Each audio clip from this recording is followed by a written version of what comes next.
Welcome to this episode in the Rainbow Studio. This is part of the YAHOWAH blog. I'm your host, Craig Winn. Normally, we would begin right away speaking of Twistianity and of exposing the myths that are associated with the religion. But I want to speak now in generalities so that you have an appreciation for how easy it is to fool the overwhelming preponderance of people today. So let's take one myth at a time. Today in the White House, there are some 10 European Union leaders, plus UK and NATO, that have gathered in the White House. And this is for a confab with Zelensky over ostensibly ending the war in Ukraine. And I have spent a good part of this morning responding to the idiots, really, on X, who are saying they stand with Ukraine, they stand with Zelensky, that Putin is a war criminal, that the only way to solve the war is to get Russia to leave Ukraine. I want to talk a little bit about this situation because it's important that you know the truth. And frankly, I don't really care whether the war continues or ends. I'm not a party to it. If it continues, it will be World War III. Europe, the United States, and Russia will destroy themselves. I'm not a party to it. In fact, it might sound strange, but the realization is I know what's going to happen in the future. And the sooner it happens rather than the later it happening doesn't change the fact that it's going to happen. And if it happens sooner rather than later, then everything that I have told you is going to happen will be reinforced and my voice will be even more credible, at which point more people will listen to what God has to say through me sooner rather than later. And it's not being callous. I'm already here to tell you, I know what's going to happen. We're going to have World War III. The United States is going to be destroyed. So does it matter if the United States is destroyed a year from now or 7 years from now? The end result is the same. The only difference is if it is destroyed sooner rather than later, then the credibility of the things that I have been sharing with you will rise, becoming ever more verifiable, and therefore more people will listen sooner, and we will spare more souls from that carnage. So I don't speak to you as having a side in this case, but I do care about how easily people are deceived because my stock in trade is truth. So let's look at Ukraine. Russia didn't start the Ukrainian war. It was forced upon Russia. The United States, going all the way back to the days of Zbigniew Brzezinski, decided that it would be appropriate to give the Soviet Union a taste of what Russia gave the United States in Vietnam. Now, the United States never should have been in Vietnam, so we brought this on ourselves, and we decided with our CIA that we would fight Ruskies everywhere. We made them the ultimate boogeyman, and we made a mess of Vietnam, lost 60,000 American lives, making a bad situation worse, and the Russians took advantage of our fate there. And so Zbigniew Brzezinski came up with the lame idea that the United States could give Russia a taste of what Russia gave the United States in Vietnam, and went to the Pakistanis who controlled the Taliban. The Taliban is to the Pakistani army like the Marines are to the U.S. military. And so he negotiated a deal with the Pakistanis to arm them, to stand aside as they develop their nuclear weapons program, and to pay them ungodly amounts of money to rent the Taliban from Pakistan. The United States literally rented the Taliban from Pakistan to wage war as a proxy, which is America's new favorite, against Russia. And we gave the Taliban enormous numbers of weapons, including surface-to-air missiles. But the Taliban didn't have enough people to wield those weapons. So the Taliban recruited one Osama bin Laden, and he was a fairly intelligent fellow, as a very good Muslim, because his father was the largest building contractor in Saudi Arabia, building most of the large public facilities and mosques in Saudi Arabia. And so he had an excellent education, and he, together with the CIA, created Al-Qaeda. Al-Qaeda means the base. It was a synonym for the database, as in a list of jihadists globally that could be deployed by the United States, given weapons, to attack the Russians. Sounds like a really stupid plan, doesn't it? But that was Zbigniew Brzezinski's plan under Jimmy Carter. And mind you, Jimmy Carter is the fellow that thought it would be a good idea to undercut the Tsar and to bring back the Ayatollah Khomeini. Look what that's done to the Iranian people and to the world as a result of that stupidity. And it's mainly because he was a raging anti-Semite. So this is the mess that they created. They did kill a lot of Russians. And as a result, Russia decided it's not worth us having a military presence in support of Afghanistan. And they left. Now, what happened then in that vacuum is a whole group of Muslim jihadists on various sides, including the Northern Alliance, started to wage war with one another. When the next war emerged, and it was then under George Bush Sr., who was his whole family was the architect of Hitler's rise to power in Nazi Germany. His family funded the brown shirts that enabled Hitler to rise to power. So America does a really nice job of choosing its leaders. When he was empowered, he came up with the idiot idea that after Saddam Hussein, who was a client of the United States found that Saddam Hussein, ruthless guy that he was, but the CIA is not a moral institution, that he was actually the most pro-Western dictator in the Islamic world, and that he could be used to oppose Iran and other countries throughout the Middle East and to increase America's influence in the Middle East. And we even gave Saddam Hussein his Atoms for Peace program. That was a project of the U.S. State Department and Kissinger. Atoms for Peace. That's how he came to have his nuclear power plant. So when Saddam Hussein decided that it was time for him to invade and take over Kuwait, which was in U.S. interest to do so, and Saudi Arabia also was in U.S. interest to do so. Saddam Hussein was not a fundamentalist Muslim. I'm not even sure he was a Muslim.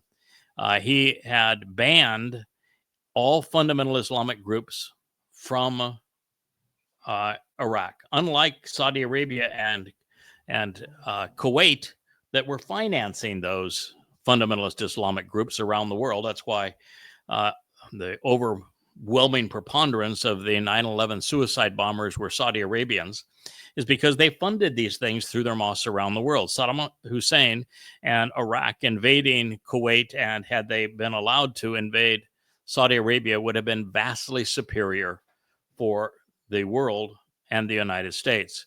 But, you know, the Bush administration and the Bushites were heavily invested in deals with Saudi Arabia and with the industrial military complex.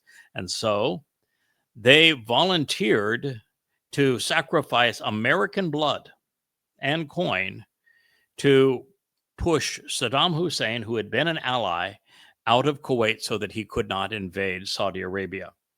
And they sold that as a good idea to the American people, that the United States, rather than defend Israel, would defend Saudi Arabia and the Islamic despots of Kuwait against a former ally in Saddam Hussein.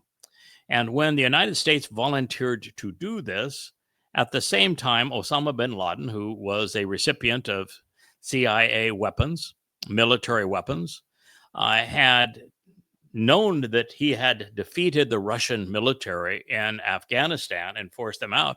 He also went to Saudi Arabia and said, hey, we just beat the Iranian military, or excuse me, the Russian military. They're much more formidable than the Iraqi military. Let us protect the holy sites and let's keep the infidels out. And because money talks, the Saudi Arabians chose to have the United States spill its blood to force the Iraqis out of Kuwait. And that really ticked Osama bin Laden off. The result was 9/11. So if you want to know why 9/11 happened, it's because of Zbigniew Brzezinski and George Bush and the maneuverings they perpetrated between Pakistan and Saudi Arabia.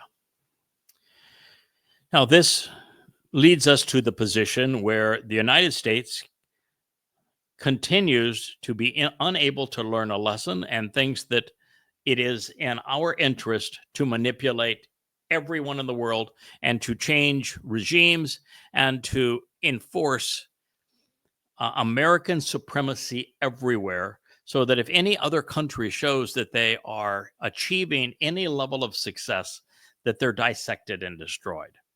And this goes back now to George Bush II, Jr., who I knew quite well. He told me before he was elected that he was going to be a wartime president, because he knew what so many politicians know, that if you declare war, you're become much more popular and you're no longer subject to criticism. And as a wartime president, you're in a position to control people and to mug them, to rob them. And so this is why the European Union right now wants a war with Russia. It's why warmongers become politicians. It's what he told me privately. I will never forget his desire for war, his lust for war.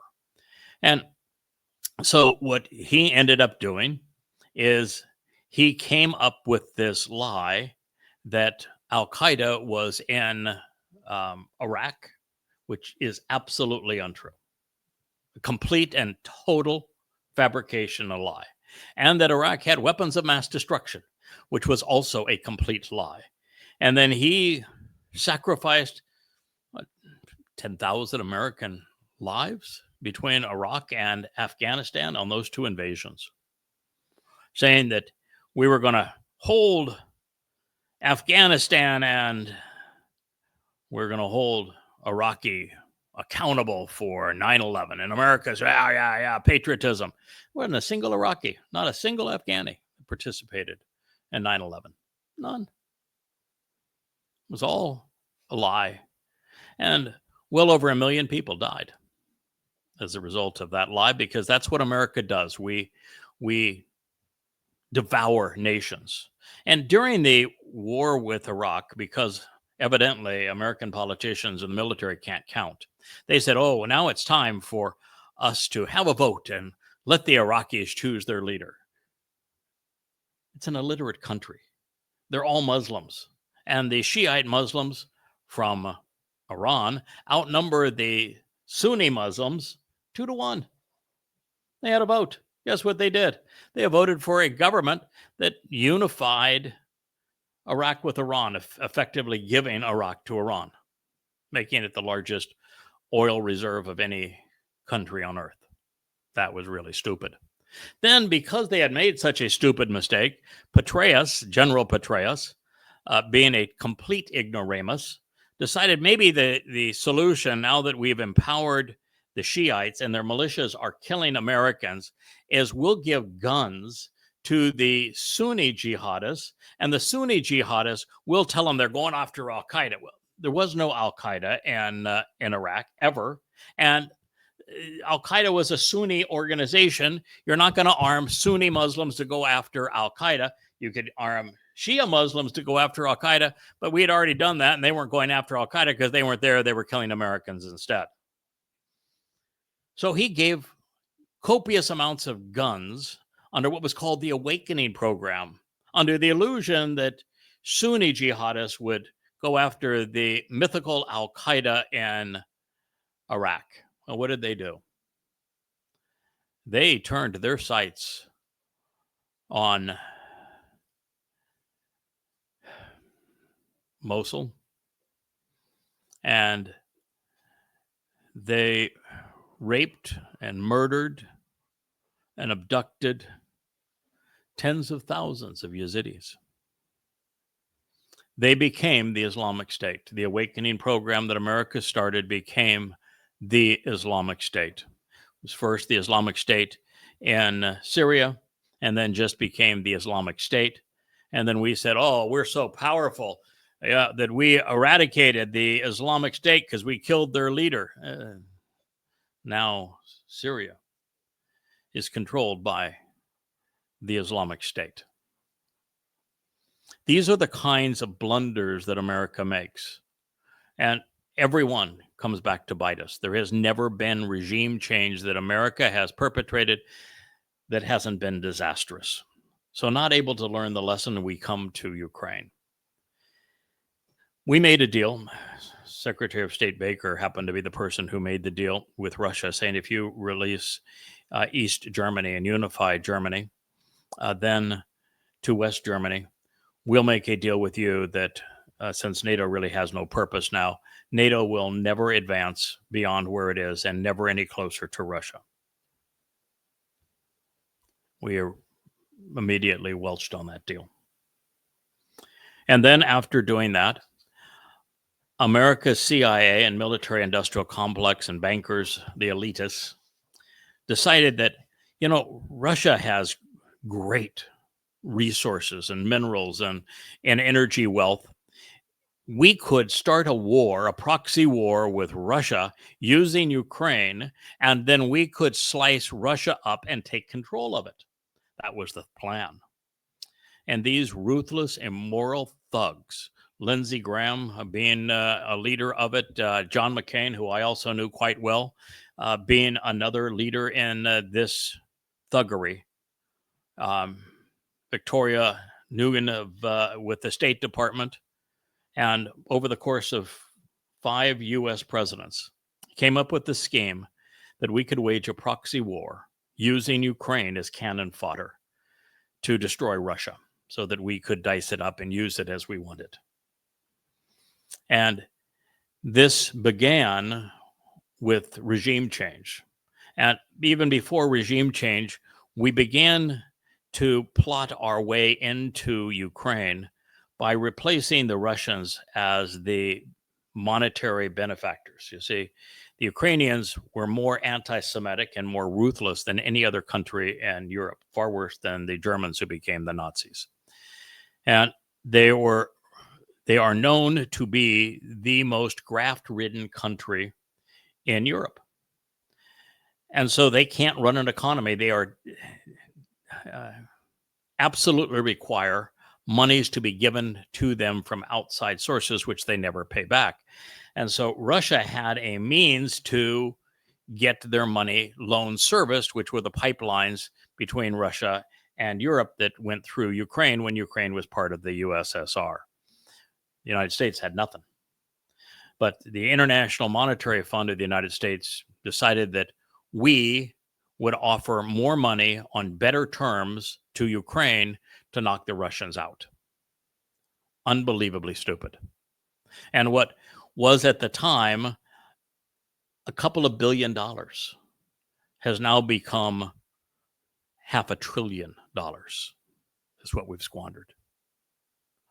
Chasing the loss of a couple of $1 billion has become $500 billion in the destruction of the European and American currencies.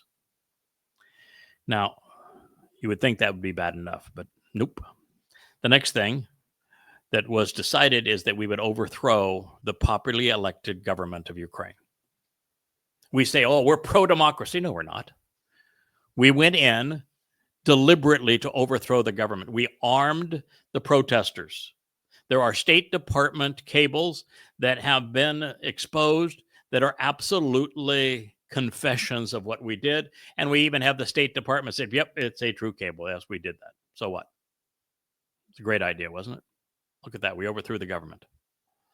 You even had John McCain and Newland there filming the overthrow. They were there when violence finally caused the pro-Russian elected government to be overthrown, and they're giddy and they're filming it while they're having cocktails.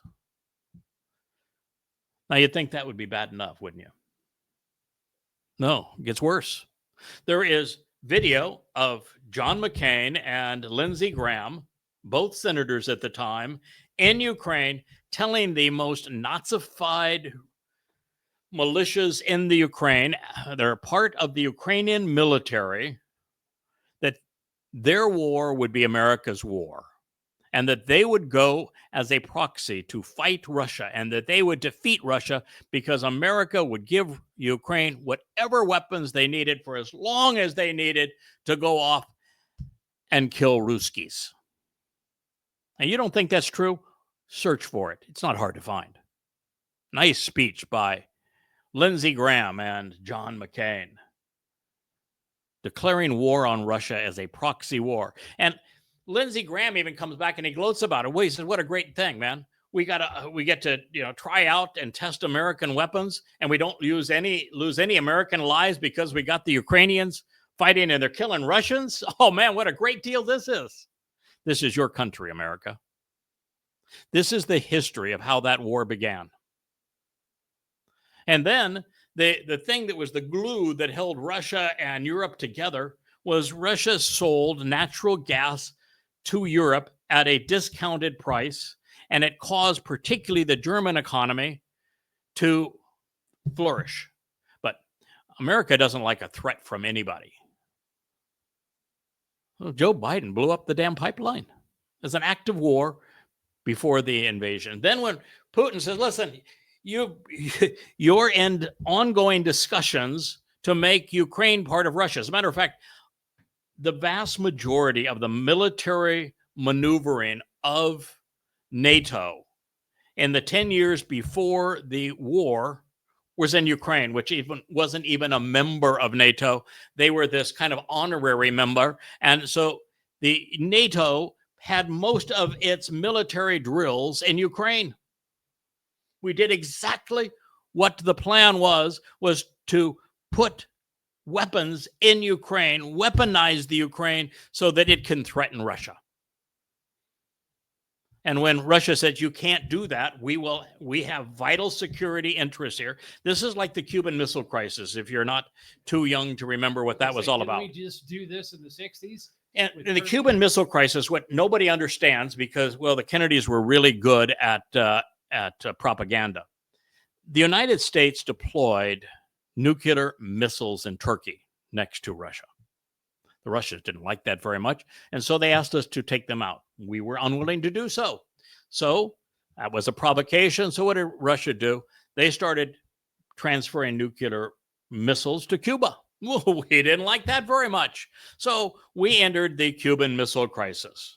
And the deal that was struck, because, well, Khrushchev and Kennedy weren't complete idiots like Biden and like Trump and like Obama and like Clinton.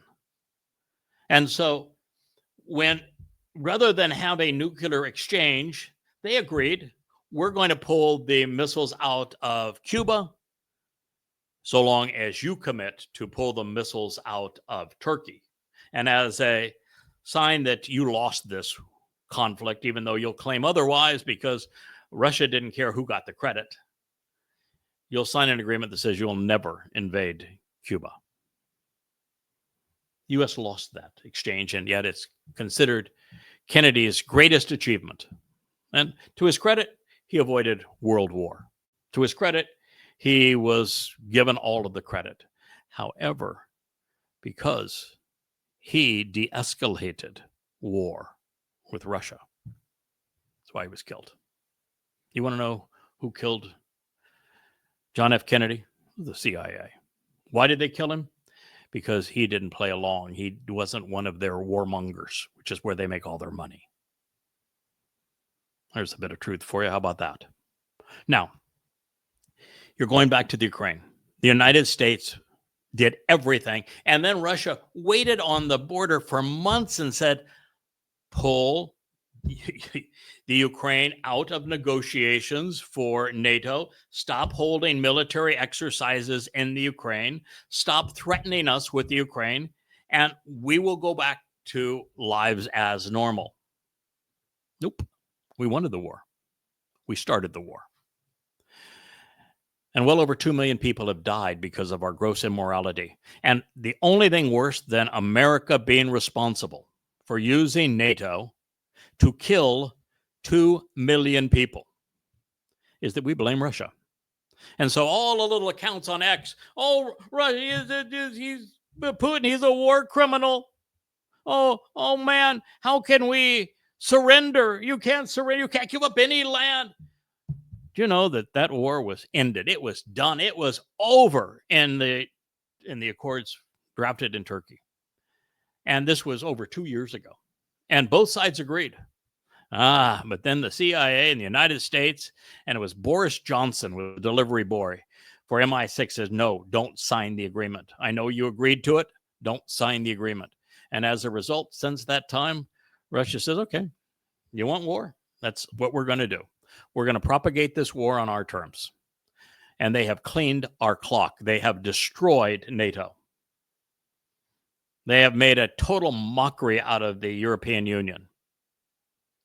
They've won the war. It's overwhelming that they've won the war. And now when the U.S. finally realizes, we lost this war and we don't want to get tagged with having lost the war. So let's back out of this war, which is the conversation that's taking place in Washington right now. The European Union says, nope, and we're not going to give up any concessions of land. You lost the war. And by the way, the reason that Russia went in with their special operation is that the fascist types, these neo-Nazi types that were so armed in their belligerence in Ukraine, were going off and killing people in the ethnic Russian areas of Donetsk and going all the way down.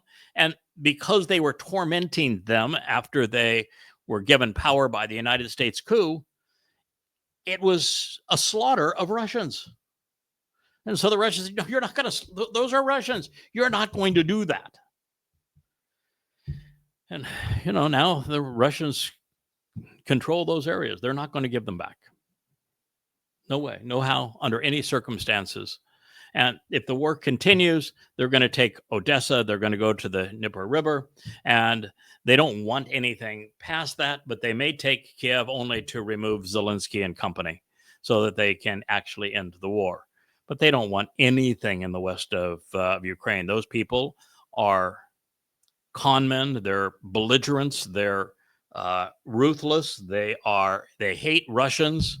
And so all they want is what's in the east, which is ethnically Russian. And it's over.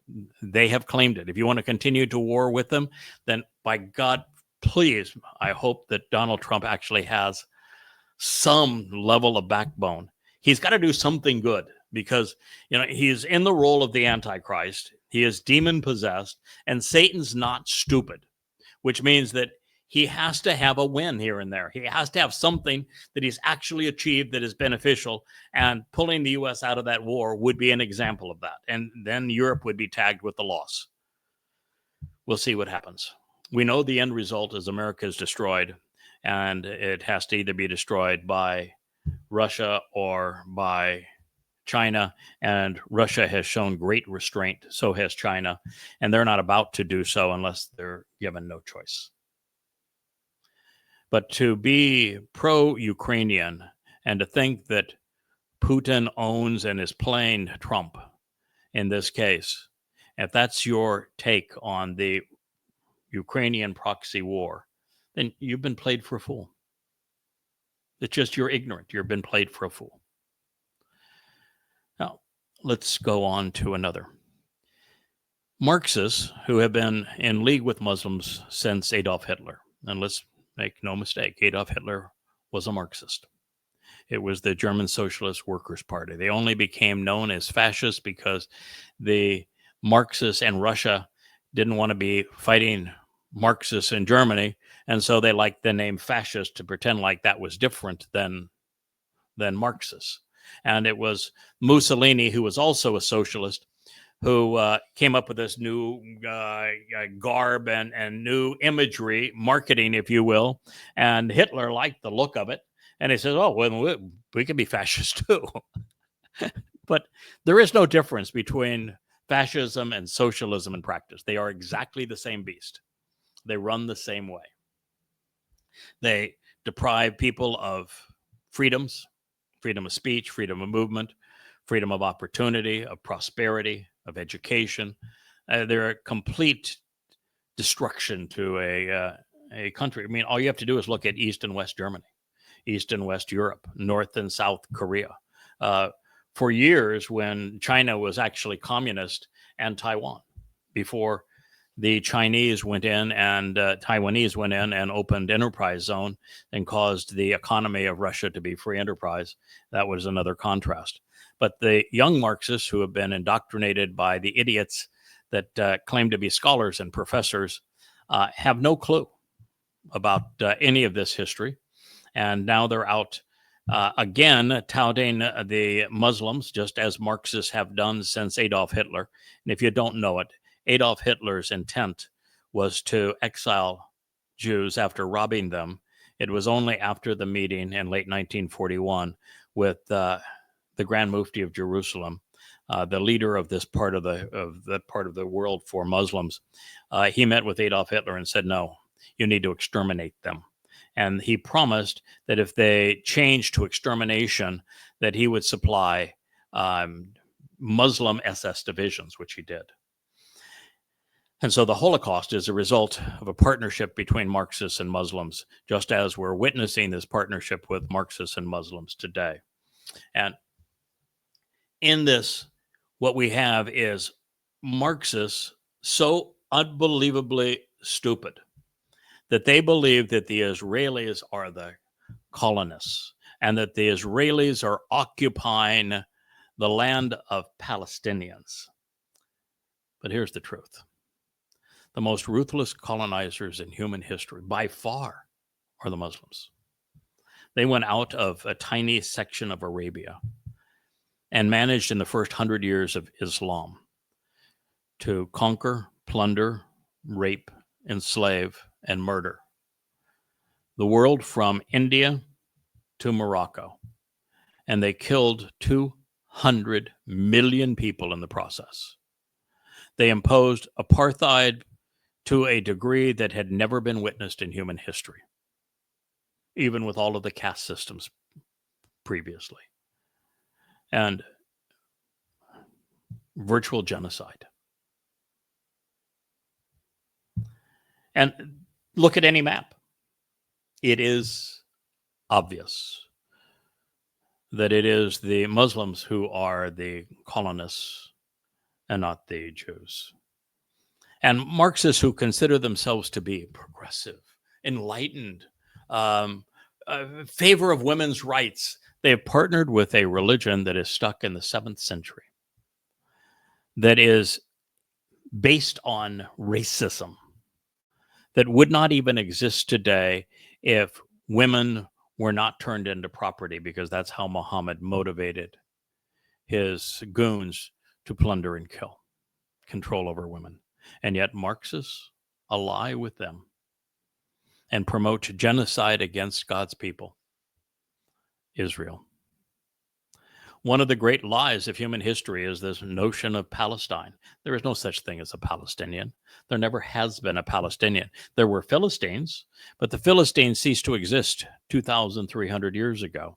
And when they did exist, they were not native to the land. They were invaders. They came from Crete. And they were so ruthless that they couldn't even be enslaved. When they came from Crete and had thresholds in Israel, they fought the Egyptians, and it was Thutmose the Great, who was the pharaoh of the Exodus, who was the first to score a major victory against them. Thereafter, they became belligerent and started terrorizing Jews. And they killed the first king of Israel, Saul. They stole the Ark of the Covenant. It wasn't until to David that the Philistines were defeated. And then after Israel had their way with these terrorists that had been invading their land and terrorizing them, we find that the Assyrians bludgeoned them, almost annihilated them. The Babylonians came and finished what the Assyrians had started. There was an outpost in Gaza when Alexander the Great came through, but we don't know if that outpost was manned strictly by Egyptians at that point, or whether there was some remnant of the old Philistines there, but it was obliterated. Alexander the Great was the great obliterator. At that point, there was no one there. By the time the Romans came and invaded Judea, they were all gone, totally gone to history. And so the reason that the name Palestine exists today is during the third Roman invasion and occupation of Judea. This would be following Rabbi Akiba, who foisted a false messiah, Bar Kokhba, and then lured the Romans into invading, causing the diaspora and causing hundreds of thousands of Jews to be crucified. While Hadrian, who was a real scumbag, was torturing Jews, his favorite was to take the literate ones and wrap them in Torah and prophet scrolls and douse them in oils and then set them afire so they'd burn alive. That was for his entertainment. And while doing that, he would have his men question them and say, who is the most disreputable foe of Israel? And one of them mentioned the Philistines. He said, that's the new name. I'm going to call Judea Philistina. It is now Philistina of Syria. That's how the name came into being. And it was strictly an ethnic slur, a genocidal slur, but there was one country in Europe decided to maintain it, the anti-Semites of the British Isles. And so when the Brits finally came to control most of the Middle East because, well, they were the ones who armed the Saud warlords who were Wahhabis so that they would go fight on horses and with swords against the Ottoman Turks that they were opposed to in World War I. When they ended up being victorious, they gave fiefdoms to all of these warlords, and they came to control what is now Jordan and Israel. And they renamed it, rather than Jordan and Israel, they called it Mandate Palestine. There's no basis for that at all. And the consequence of that was devastating and still is. And thereafter,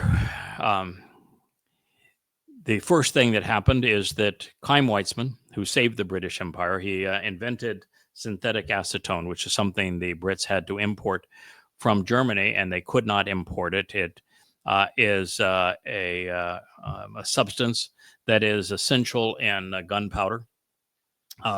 And he invented a synthetic way to create it. He actually saved the Brits from the Germans during World War I. And Lord Balfour says, what do you want? And he says, I don't want much. I'd like to have a homeland for my people. Let them go back to Israel. And it was, at that point, it was a mosquito-infested swamp. And no one much lived there. No one could live there.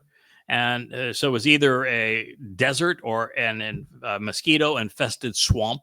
And he said, "Oh, what the hell? Okay, sure, we'll do that deal." And it was because the land was so poor. It was also most of Jordan as part of this Balfour Declaration. But then the Muslims did what Muslims do. No, no, no. We hate Jews. Kill the Jews. No deal with the Jews. We'll take all of our land, but they can't have any. And the Brits, being the anti-Semites they are, gave in to the Muslims and reneged on the deal. And by reneging on the deal, there was no homeland for Jews to leave Europe for, and the Holocaust was the result. This is all because of the stupidity, too, of Palestine. And then Palestine is essentially forgotten. In 1948, Israel is brought back to Israel, their homeland after the Holocaust. The world feels sorry for Jews. Actually, 6 million of them get murdered because of the anti-Semitic nature of Europe. And they get their homeland back. Not that it was any prize, but well, after leaving the concentration camps, anything's good. And the Muslims, the first thing they do is declare war on the Jews. They tell the Arabs, Muslims living in Israel to leave so that they can wipe out the Jews more easily. And they fight war after war, trying to defeat this emerging nation of Israel. In the 1960s, realizing they were unable to defeat Israel militarily, the KGB, who was a major, just like the United States, they wanted to be the source of military hardware, big money in military hardware. And you can control countries when you're the source of military hardware. And so the Middle East was divided between the Russian clients and the United States clients. And at the time, Egypt was a Russian client for military hardware. And so the Russians, KGB, worked with the Muslim Brotherhood to create this myth of a Palestinian liberation organization. And they then decided, we'll call every Muslim living in Israel a Palestinian. One day they were Muslim, the next day they were Palestinians. That's how it happened. And so if you're draping yourself in a Khalifa or a Palestinian flag, you've just been conned. There is no such thing. It is a complete and utter lie. And yet you have over 1 billion Marxists and 2 billion Muslims who buy into the lie, too stupid to check the facts. Just like there's people are too stupid to check the facts on the Ukrainian-Russian war. Now that brings me to another two related lies that have become pervasive. One of them is Christianity. The world is convinced that there was a Jesus Christ when he never existed. He's nothing but a crude counterfeit of the actual Messiah and Son of God, Dode. It was Dode David who was crucified in 33 CE in his second of third lives. There's not a single mention of a Jesus or a Christ anywhere in the Torah and prophets. The only mention of a returning Messiah to fulfill what was Chag Matzah is given by Gabriel, who is Dode, God's most courageous and capable man. And he describes exactly when he is going to fulfill Chag Matzah. And he actually describes in great detail how he will be crucified to fulfill Passover 1,000 years before it occurred, writing in first person in the 22nd Mizmor. And 1,000 years before these events, Yahowah dictates the lyrics of the 89th Psalm, where he reinforces the truth that Dode is his chosen one, that Dode is his son, that Yahowah is his father, that Dode is our savior, that Dode is the exemplar of the covenant, that Dode is our shepherd, that he is the sacrificial lamb, that he is the returning king, that he is our Messiah. And then Yahowah goes so far as to say that anybody making a claim contrary to this is calling me a liar. It's over. You can't associate Christianity with the God who said, if you do these things, you're calling me a liar. You can't transfer the Messiah title that is Dode's to a mythical Jesus.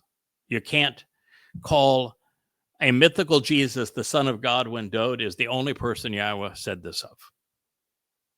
When Yahweh says he's the one who is our Savior, he's the one who fulfilled Passover through crucifixion, and then you pretend it was mythical Jesus, you're out of your ever-loving mind. But it gets even worse than that. The first person that actually conceived this myth of Jesus is Paul. He did so in 52 CE. He wasn't an eyewitness to any of this. The first 14 books in the Christian New Testament were all written by Paul. And then the next 3 were written by Paul's pals, his accomplices, Mark and Luke. And their books were written in 75 CE, and they weren't eyewitnesses either. There is no contemporaneous eyewitness account of anybody called a Jesus. In fact, there was no one named Jesus until the 17th century. Wasn't even a J. But there was nothing exists that is even remotely credible pursuant to this myth of Jesus Christ. That's just the reality of it. We have no idea who actually wrote the book of Matthew, only that it was written in 95 CE, 60 years after the fact, and that 80% of it was plagiarized from Mark and Luke. And the 20% that wasn't plagiarized from Mark and Luke came from the Ebonim. And no one has a clue on John. I mean, the convoluted litany of excuses for John I've shared on this program, and they are so laughable as to, it just begs the question, how could so many people be fooled by such thinly disguised lies? As for Paul, since he created this myth, Yahweh, 666 years before Paul wrote his first letter, called Paul out by name. His name was Shaul, and said he's the plague of death. And then described his fascination with the male genitalia, saying that he was a homosexual. We know that because of his love of Timothy. Then he goes on and says that every claim that Paul made was erroneous. 666 years, 666, before Paul wrote his first letter in 52 CE. And then Paul's second letter to Corinth, he openly admits that he's demon-possessed. Right there, read it. The last chapter of 2 Corinthians. I'm demon-possessed. I have such a big ego. The only way for Satan to control me is for me to be demon-possessed. And yet, you believe this piece of crap. He committed every rational fallacy known to man in his letters. He contradicts himself constantly. That's the only thing that he's consistent about, is contradictions. And he never once cites Gospel Jesus. You know why he couldn't cite Gospel Jesus? Because Gospel Jesus didn't even exist at the time he wrote his letters. That's why he never claims, hey, I'm working for him. Never quotes a line from him. And the reason he doesn't is he didn't even exist. And he wouldn't exist for another 20, 30 years thereafter. And then to weave his wicked web, Paul tries to quote Yahweh, except he can't mention his name. Never once mentions his name, which is, by the way, the sign of a false prophet. If you speak in the name of any other God, you are not speaking for God. You are a false prophet. And of all of the citations that Paul brings out of the Torah and prophets and Psalms, he doesn't get one right. Every single one is misappropriated, it's truncated, and it's misrepresented, such that in Paul's twisted variation of it, it actually says the opposite of what God said 100% of the time. And you're not smart enough to validate whether or not your faith is in a complete and utter lie, so that your soul is freed from that lie by just taking one of them. Just take one of them. I mean, you can look every citation up in Paul's letters, and when he makes a statement that he's allegedly citing from the Torah, prophets, and Psalms, you can go and read what it actually says in the Torah, prophets, and Psalms in context. And when you find that he made the opposite point, why would you trust anything he said? You're out of your mind? Is faith all that matters to you?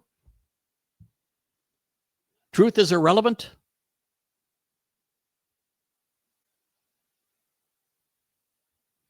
There are more discrepancies between the text that is used as the basis of our translations today and the oldest 69 manuscripts, all of which were found in Egypt over the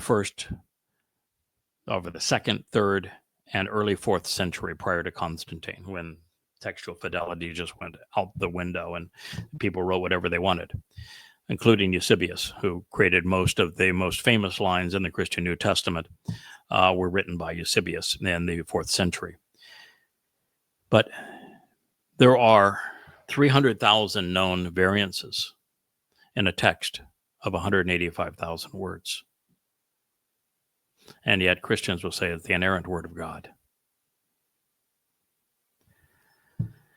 It is the greatest lie ever sold.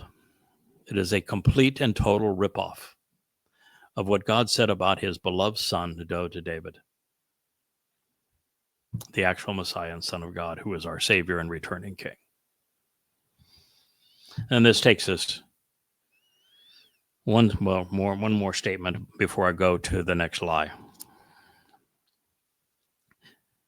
What people don't realize is that the first person to actually use the title rabbi was Paul. He called himself one. He said he was the best student ever of the rabbis. And that he learned how to think as those who are now known as rabbis since Akiba did, which enabled him to create the facade of credibility for his letters and his New Testament. And the way he did that is the way that rabbis work. They quote mine, misrepresent something God said, take it out of context, and give it exactly the opposite meaning. And had Paul not received that training, he could not have created the con that is now known as Christianity, and the world would not have been besieged by it, and the Jews would not have been harassed by it for all those centuries. And this is the biggest issue of all with Christianity. To steal the Messiah and the inheritance of Jews, the Christian New Testament had to condemn and demonize Jews. And so they created the lie that Jews killed the mythical Jesus. Of course, it's not true. But by demonizing Jews, the Christian New Testament put themselves in a position to steal everything that belongs to Israel. Of course, God says exactly the opposite, but they're counting on the Christian being stupid, that once you get control, that no one's ever going to question their faith again. And they're not going to realize, wait a minute, that every promise that God makes in the last days is back to Israel and to Jews and pertains to his Torah and never goes to a New Testament and never goes to Goys and Gentiles and never goes to Christianity, ever. But, faith is dumbing. If you believe that God can die, then...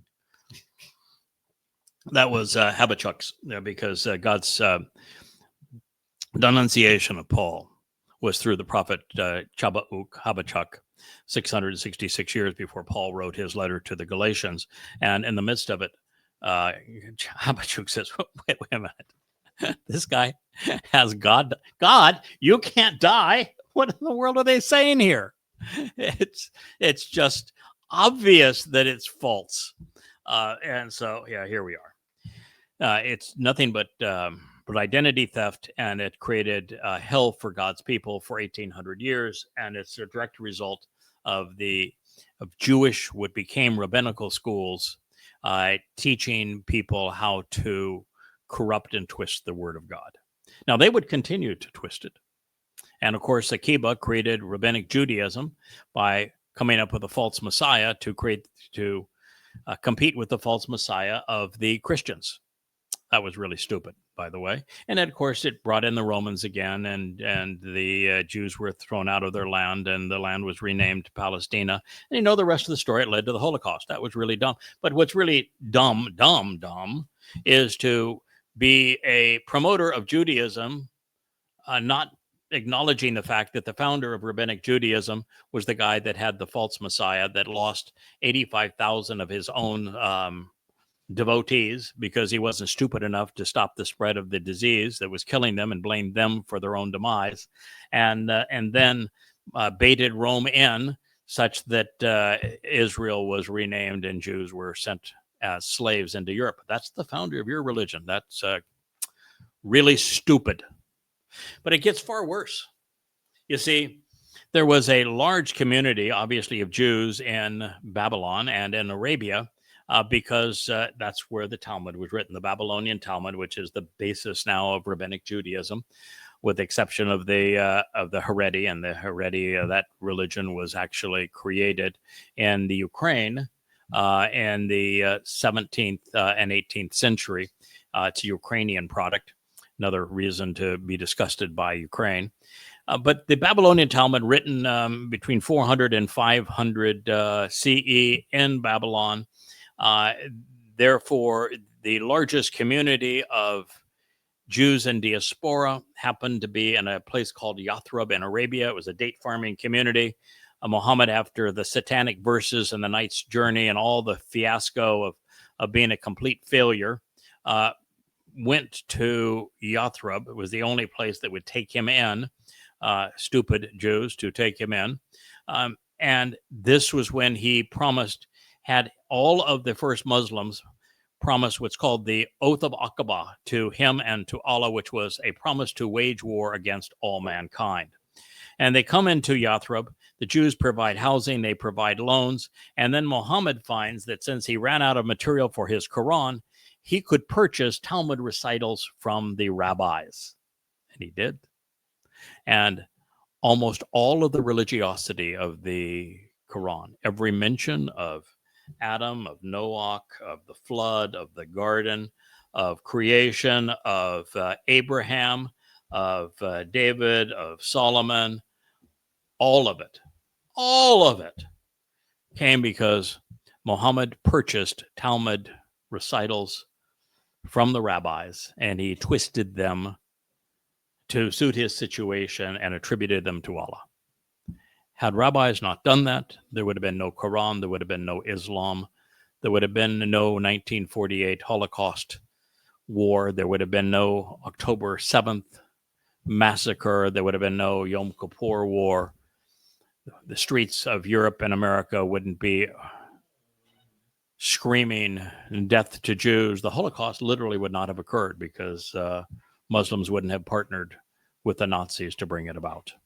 That is all a direct result of the rabbis creating the Quran and making the Quran appear like a religious text. They've done this to you over and over again. Now, the last thing I want to say on Islam is this. Ignorance of the Quran and Islam is the bane of humankind at the moment. The Quran is the worst book ever written. I have composed 5 very long books, averaging 825 pages apiece, 4,200 pages, on the Quran. I'm the first to set the Quran in chronological order and place it into the context of Muhammad's life using the earliest and most credible hadith sources, which are Muhammad's words and deeds. And in so doing, and using some 70 translations of the Quran, including interlinears, and mostly with an understanding of Hebrew, since almost all of the important words in the Quran are actually Hebrew, I'm able to bring a comprehensive analysis of the Quran beyond what anyone has ever done previously. And by doing so, what I was able to prove, absolutely and unequivocally, that Allah is not a God, he's a demon. Muhammad was not a prophet. He was a sexual pervert and thief and mass murderer and terrorist. These are not opinions, they are irrefutable conclusions. The Quran is repetitive to a fault. It is heavily plagiarized. It is inaccurate scientifically and historically. It is grossly immoral. It has no redeeming value. There's nothing in the Quran that can be considered even the least bit innovative or insightful. It trashes women. It glorifies mass murder. It is racist. It promotes incest, pedophilia, rape, slavery. There's even a full Quran surah on the spoils of war that stealing is lawful and good. It celebrates demons. There are surahs of the Quran specifically devoted to demons. It is quite literally the most reprehensible book ever. And it is the ultimate plague on humankind today. And yet, so very few people know it. So these are the myths that are plaguing our world. We are on the cusp of World War III by demonizing Russia when the United States is the cause of that war. We have no concept as to how we got ourselves in the horrible mess of regime change in Afghanistan and Iraq, and then Syria and Libya, Somalia, Sudan, all as American projects through the CIA that went awry, making the world so much more vulnerable. And also in Iran, it's deplorable, and yet we don't hold America or the CIA accountable, nor do we hold America, the CIA accountable for the 2 million lives lost in the Ukraine proxy war. And we have no one other than myself that's willing to state the absolute truth that Jesus never existed and that the Christian New Testament is a horrendous fraud. And certainly no one who is going to systematically do what I have done, which is to prove that Allah is not a God and that Muhammad was the furthest thing from a prophet. These are all things that must be known to survive the world as we know it today. And then when you know who God is not, when you know who is lying to you, you're finally in a position to do as I did some 24 years ago. And that's to embrace the truth about Yahowah. Yahowah is God. There is no other. His beloved son is David. He's the one who fulfilled Pesach, Matzah, Bekurim for us in 33 CE in his second of 3 lives so that we might live. And I serve to bear witness to these things. So, my friends, I thank you so much for listening to this unique program devoted to shattering myths. Back to my old days of syndicated radio so very long ago. I want you to know that almost everything you have been led to believe is untrue. Thank you for listening.